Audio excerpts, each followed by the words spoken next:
siz tasavvur qilishingiz uchun bu ham insonni ko'ziga ko'rinmaydigan parazit. Mushuklar orqali tarqaladi. Aynan mushuk orqali, mushukdan o'tadi bizga. Mandarinda bitta kusokchasi bor-ku, o'shanga o'xshaydigan parazit. Qonda yashaydi, bunday olganda qon orqali aniqlanadigan shunaqa narsa. Nima xavfi bor desa, homiladorlik bo'lmaslik xavfi bor. Ayniqsa qiz bolalarga o'ta xavfli. Homilador bo'lmay qolishi mumkin ertaga. Bola tug'ilganda gidrosefaliya bilan tug'ilishi mumkin. Bolaning kallasi katta. Shunaqa chaqaloqlar ko'rib qolganmisiz hech? Bosh katta chaqaloq bo'lib qoladi.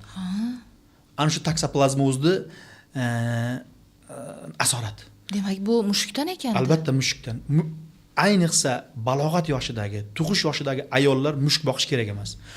Mushuk boqsin, eplasa boqsin. Mushuk ko'chaga chiqib ketsa, veterinariyaga olib bormasangiz, u o'zi bilan o'zi yashab yursa, u o'ta xavfli bo'ladi.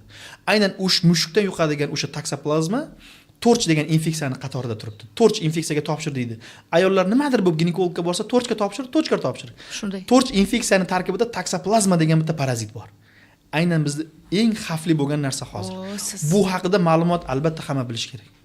Siz katta muammoni hozir ko'tardingiz.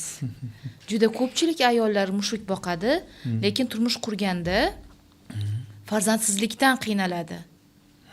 Demak, u mushukdan yuqqan o'sha taksoplazma bo'lishi mumkin. Albatta bo'lishi mumkin. Hamma narsa yaxshi, homilador bo'lmaydi. Nimaga bunaqa? Taksoplazmaga tekshirish kerak. Yigit ham sog'lom, qiz ham sog'lom, lekin homilador bo'lmayapti. Bo'lmaydi. Shunaqa muammo rosa ko'p.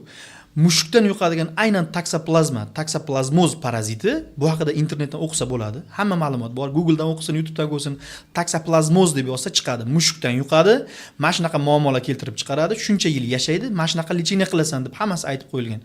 Buni bilishimiz shart. Hayotimiz uchun kerak bo'ladigan narsa bu. Shunaqa joylar bor. Aynan uy hayvonlaridan